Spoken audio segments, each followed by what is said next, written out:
Dobrý deň, moje meno je Zuzana Prochyrová a rada by som vám prečítala krátky úryvok z poviedky novozelandskej autorky Barbary Andersonovej Up the River with Mrs. Gallant v mojom preklade Proti prúdu s pani Gallantovou.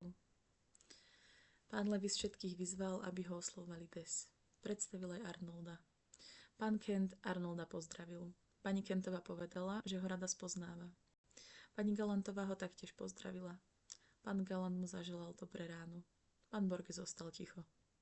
Des im navrhol zísť dolu k mólu, keďže tam Arnold privezie loď na traktore.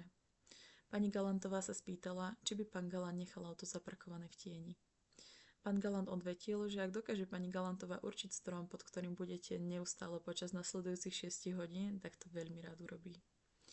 Pán Kent povedal, že to predsa len skúsi a svojho Falcona preparkoval pod strom Puriri.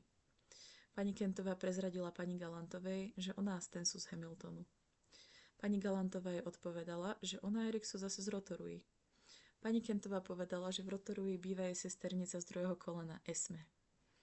Esme. Čoskoro by zabudla aj vlastnú hlavu, ako je to, že by mala počkať na Stana, ale čo už. Pani Gallantová sa usmiela na pána Borgesa. Pán Borges iba prikývol. Z mola sa ozval Des s návrhom, aby sa striedali v sedení vpredu, počnúc s dámami. Pani Kentová poznamenala, že to molo vyzerá akoby trochu naopak. Arnold ju ubezpečil, že molo je bezpečné ako dom a posúril ju, aby už nastúpila na loď. Pani Kentová sa spýtala, kde je Stan. Pán Kent sa ohlásil, že je tu. Pani Kentová sa spýtala pána Kenta, kam sa podiel. Potom preskákala molo, nastúpila na loď a obsadila jedno z predných sedadiel.